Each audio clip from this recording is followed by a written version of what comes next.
ও নমস্কার বন্ধুরা, ডেশিং life of সুন্দরবনের আরেকটি নতুন এপিসোডে আপনাদের সকলকে স্বাগত। আমরা বেরিয়ে পড়বো ইলিশ মাছ ধরার উদ্দেশ্যে। আমরা রয়েছি লটেট ঘাটে। এই যে আমাদের নৌকো রয়েছে, এখানে জল টল সব ভরা হচ্ছে। আজকে আপনাদের মাছ দেখাতে পারবো, ইলিশ মাছ জ্যান্ত।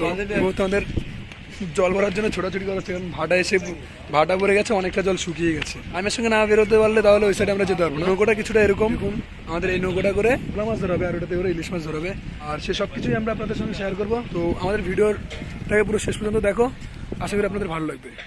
বন্ধুরা, এটা হচ্ছে আমাদের লট 8 এর এলসিডি ঘাট। সামনে যেটা দেখছেন সেটা হচ্ছে একটি বিশাল আকৃতির একটি গাড়ি পারাবার লঞ্চ। আর আপনাদের বলে রাখি, শীতের মৌসুম শুরু হওয়ার ঠিক 1 মাস পর আমাদের এখানে গঙ্গাসাগর স্নান শুরু হয়ে যায়। সময়টা তখন পৌষ মাসের শেষ তারিখ এবং মাঘ মাসের ঠিক 1 তারিখ। এই দুটি দিনের জন্য পুরো বছরের অপেক্ষায় থাকতে হয়। পৌষের স্নান এবং মাঘের স্নানের জন্য এখানে ভারতের সব জায়গা থেকে তীর্থযাত্রীরা আসেন এবং বছরে না হলে 40 থেকে 50 লাখ লোক তীর্থযাত্রীরা স্নানের জন্য এসে থাকেন। সামনে যে মেশিনটাকে দেখছেন, এটার নাম হলো ড্রেজার। আপনাদের বলে রাখি, এই মেশিনটাকে কেন এখানে রাখা হয়। আসলে এই মুড়িগঙ্গা নদীতে প্রচুর পরিমাণে পলি মাটি জমে গিয়ে চড়া তৈরি হয়, যার কারণে লঞ্চ চলাচলে প্রচুর সমস্যা দেখা দেয়। আর এই চড়া থেকে বাঁচার জন্য ড্রেজার মেশিনের ব্যবহার করা হয়। এই ড্রেজার মেশিন চড়া কেটে নদীকে গভীর করে এবং সেই পলি মাটিকে অন্য জায়গায় স্থানান্তরিত করে।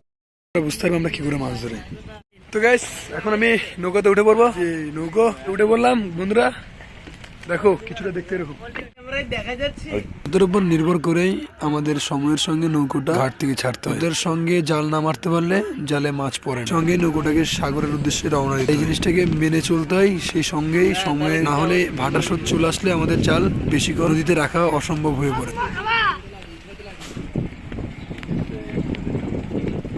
আমাদের নৌকোটাকে ছাড়া হচ্ছে।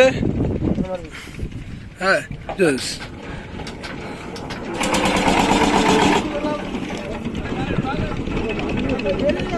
আজ আমরা বেরিয়ে যাচ্ছি মুড়িগঙ্গা নদীতে মাছ ধরার উদ্দেশ্যে। শীতের মরশুমের ইলিশ ধরতে অনেক কষ্ট হয়, কেননা এই সময়ে প্রচুর পরিমাণে কুয়াশা পড়ে, যার কারণে আমরা কিছুই দেখতে পাই। তবে মাঝির দীর্ঘ অভিজ্ঞতার কারণে জাল ফেলে মাছ ধরে নিয়ে আসে ঘাটে।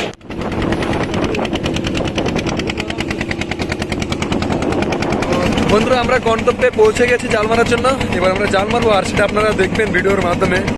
তো আমাদের পতাকাটাকে নেওয়া হয়েছে, এখনই পতাকাটাকে ফেলা হবে। চলো, আমি উপরে উঠে জাল কিভাবে মারছি, এখান থেকে জাল মারা হবে। দেখতে পাচ্ছ আমাদের জাতীয় পতাকা। জয় জয় রাধাকৃষ্ণ প্রেমানন্দ গৌর হৃদয় হরি হরি বল। আপনাদেরকে বলে রাখি, কালো রঙের যে পতাকাটি জলের মধ্যে ফেলেছে সেটা এই কারণেই দেওয়া হয়েছে, যাতে করে আমরা আমাদের জাল অনেক দূর থেকে দেখতে পাই এবং আমাদের জালটাকে যেন অন্য ট্রলার বাড়ি দেখতে পাই, তার জন্যই কিন্তু দেওয়া হয় এই পতাকা। এই জালের উপর দিয়ে যদি কোনো বড় ট্রলার বা জাহাজ চলে যায়, তাহলে জাল ছিঁড়ে যায় সম্ভাবনা অনেক বেশি। আর আপনাদের বলে রাখি, ইলিশ মাছ খেতে যতটা স্বাদ, ততটাই এই মাছকে ধরতে কঠিন। সাধারণত ইলিশ মাছকে আমরা রূপালী ইলিশ মাছ নামে চিনে থাকি। আর আপনারা তো জানেন, ইলিশ মাছ হচ্ছে বাঙালির জাতীয় মাছ। ইলিশ মাছ দুই প্রজাতির হয়ে থাকে। এক হচ্ছে সবার প্রিয় রূপালী ইলিশ এবং দুই হচ্ছে চন্দনা ইলিশ। এই ইলিশ মাছ বর্ষার সিজন 4 মাস হয়ে থাকে এবং শীতের মরশুমে 2 মাস হয়। তবে বর্ষার সিজনের ইলিশ মাছের সাইজ শীতের তুলনায় অনেকটাই বড়। বর্ষা সিজনে ইলিশ মাছের ওয়েট থাকে 500 থেকে 700, 800, 1 কিলোরও তার অধিক। মাছ চলে যাবে কি? মাছ লাগে নাকি কাকা? ইলিশ মাছ লাগছে নাকি? ইলিশ মাছ তোমরা সবাই জলে নেমে গেছো, মাছগুলো তো সব ভয় পালাবে। উঠে আসো, তাড়াতাড়ি উঠে আসো। কথা আছে না যে ভালোবাসা দিলে ভালোবাসা পাওয়া যায়, তো সেরকমই আমাদের নৌকোটা। আমরা নৌকোটাকে যেমন যত্ন করি, তেমনই নৌকোটা আমাদেরকে ইনকাম দেয়। তো ভালোবাসা দিলে ভালোবাসা পাওয়া যায়, এটাই তার একটা প্রমাণ। এই নৌকার উপর ভরসা করে আমরা অনেক গভীর সমুদ্রে চলে যাই এবং মাছ ধরার জন্য। এই নৌকোটার উপর ভরসা করে, এক ভাষায় বলতে গেলে নৌকো মায়ের মতো কাজ করে। একটা কথাই আছে জেলেদের, যে ওনারা বলে মা রাখে 10 দিন 10 মাস, আর নৌকো রাখে চিরদিন, এরকমটা ওনারা বলেন। বন্ধুরা, সব জিনিসের একটু যত্ন বাবা ঢুলে ঢুলে পরে যাচ্ছে, নৌকাটা নড়ছে তো এই জন্য। তাহলে শুনতে পেলেন যে মা রাখে 10 মাস 10 দিন, নৌকো রাখে চিরদিন। এটা হচ্ছে জেলেদের একটা ইন্সপিরেশন গল্প বলতে পারেন, যারা জেলেদের মেন কথা। তোমরা জলে কেন নেমেছিলে? আমরা মাছ ধরা হয়েছে, জীবন যুদ্ধে আমাদের জীবিকার টানে আমরা জলে নেমেছি। আমাদের জীবিকার টানে আমরা জলে নেমেছি। জীবিকার টানে জলে নেমেছে। আমাদের জাল শেষ হয়ে এসেছে আর অল্পের মধ্যে আপনারা দেখতে পাচ্ছেন আমাদের জাল শেষ হওয়ার মুখে একটু সমস্যা হয়েছিল, কারণ আপনারা দেখেছিলেন চড়ার মধ্যে আমাদের নৌকোটা ঠেকে গেছিল জল কম হওয়ার কারণে, যার কারণে আমাদের জাল মারতে বহুত সময় লেগে গেছিল। আর তার সঙ্গে প্রচুর পরিমাণে বাতাসও চলছিল। এই বাতাসের কারণে আমরা জাল মারতে পারিনি। দেখুন আমাদের জাল সম্পূর্ণভাবে মারা হয়ে গেছে। গঙ্গা মা কি কাছে যাচ্ছি, দেখুন কিভাবে সকাল আছে মাসুদ মাসুন ধর ভাই না। সকাল থেকে ঘর থেকে বেরোনো পর্যন্ত আমরা কিছু খাইনি, তো এখন সময় হয়েছে ভাত খাওয়ার। জাল মেরে দিয়েছেন, থালাগুলোকে ধরা হচ্ছে। তো কাজেই কথা বলতে বলতে অনেক দেরি হয়ে গেছে ভাত খাওয়ার। এই যে আমাদের ভাত, আমাদের সেই ডুপ্লিকেট বাকি ভাত রান্না করছে। দেখো কি অবস্থা করে দিচ্ছে, দেখছো? আই কি রে, ভাতের জল লাল হয়ে গেছে কাপ। ভাত কে বানাইছে কোথায় নি?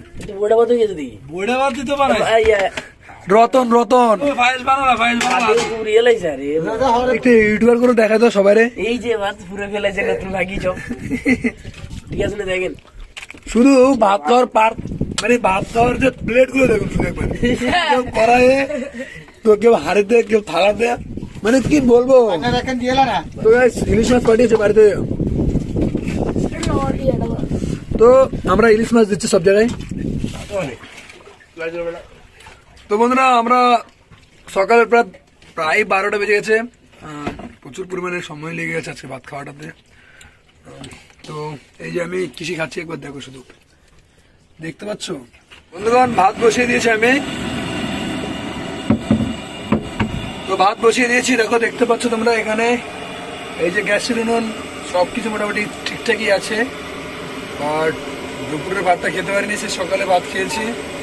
আর কি বলবো, মাছটা যাতে আমরা খুব ভালো পাইনি যদিও বা, তাই মাছের ভিডিওটা করি। তবে বিকেলবেলা মাছের ভিডিওটা করে দেখাবো, অবশ্যই ভালো মাছ দেখাতে পারবো, পুরোপুরি আশা রাখছি। এই যে ভাত, তো এদিকে তো আমি আমার রান্নাটা সারাচ্ছি, ভাত বসিয়ে দিচ্ছি, ভাত হয়ে এসছে। আর এইদিকে কি মাছ কাটছে দেখো, ইলিশ জালে। ইলিশ জালেটাকে বলে এই মাছ নাই খায়, ইলিশ মাছ, চটকড়ি মাছ, এইসব খাওয়াবে নাকি আজকের? এগুলো এইসব সব দেখতে পাচ্ছ গাইস, কত মাছ দেখেছো? এই সব মাছ আমরা খাবো আজকের, অনেক মাছ, মানে 2 কেজি মাছ আছে এখানটায়। আর বাঁশ পাতা, এই সবে জাল টেনেছি, আর সবে মাছগুলোকে ট্রেনের মতো জ্যান্ত জ্যান্ত কাটাকাটি শুরু হয়েছে। আর এদিকে দেখো, এই দেখো জাল ছিঁড়ে গেছে, তো জাল সারাই করা হচ্ছে, দেখছো? করছে। একটা ট্রলার এই জালের উপর দিয়ে চলে গেছিল, আর জালটা ছিঁড়ে গেছে। তুমি কি করছো? ওটা আমাদের মনে হয় সেকেন্ড মাঝি মনে হয়, দেখা যাইতেছে তো। হ্যাঁ, এই দেখো। তো রান্না বান্না কি করছে সেটা তোমাদের অবশ্যই দেখাবো। তো এখন তো আপাতত ভাতটা হয়ে এসছে, এবার বাস তরকারিটা বসিয়ে দেবো, মাছটা কাটা হয়ে গেলে। দেখো আমার ভাত রান্না হয়ে গেছে, এবার আমি ভাতটাকে নামাবো। কিভাবে ভাতটা নামাচ্ছি, তো সবার আগে এখান থেকে ভাতটাকে নামিয়ে নেবো আমি।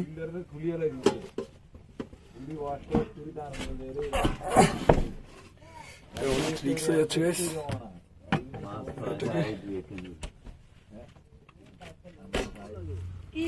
আমার কথা না এগুলো না, এটা কি আর ওদিক যাচ্ছে না নাকি? না তো বারাম কেমনি মারে মা। হ্যাঁ, কোন সাইডে ফ্যান জড়ামু ভাতের? আমাদের ভাত হয়ে গেছে।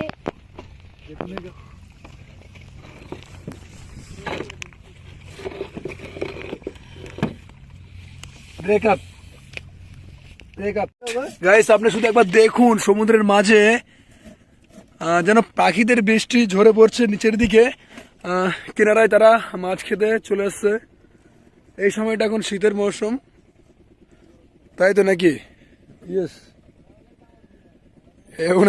ওনারা মানে জালটা ছিঁড়ে গেছে, তো এটাকে রিপেয়ারিং করছে, মানে সারাই করছে দুবারা।